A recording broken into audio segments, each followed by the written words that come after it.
அட மௌலி, என்ன இவ்ளோ சோகம்? மிஸ், எனக்கு இந்த கேள்விக்கு பதில் தெரியலன்னு. சரி கொடுங்க பார்க்கலாம். அட இந்த கேள்வியா? இதற்கான பதில் மொரீசியஸ், இலங்கை. சரியா? ஈஷா, நீயும் என்ன சோகமா இருக்க? மிஸ், எனக்கும் இந்த பதில் தெரியல மிஸ். ஓ, இந்த கேள்விக்கு உனக்கு பதில் தெரியலையா? சரி மிஸ் சொல்லட்டுமா?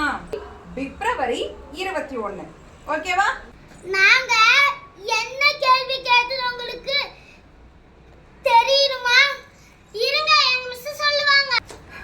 முதல் கேள்வி, எந்த நாடு நம்மளுடைய தமிழ் மொழியை அவங்களுடைய ரூபாய் நோட்டுல அச்சிட்டு இருக்காங்க? அதற்கான விடைதான் மொரீசியஸ், இலங்கை.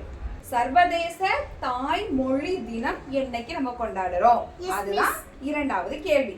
எப்பயுமே கேள்வி கேட்டு பதில் சொல்லுவோம். இப்போ என்ன பண்ணிருக்கோம்? விடை சொல்லி கேள்வி கேட்டிருக்கோம். இது இன்ட்ரெஸ்டிங்கா இருக்கா? Yes miss.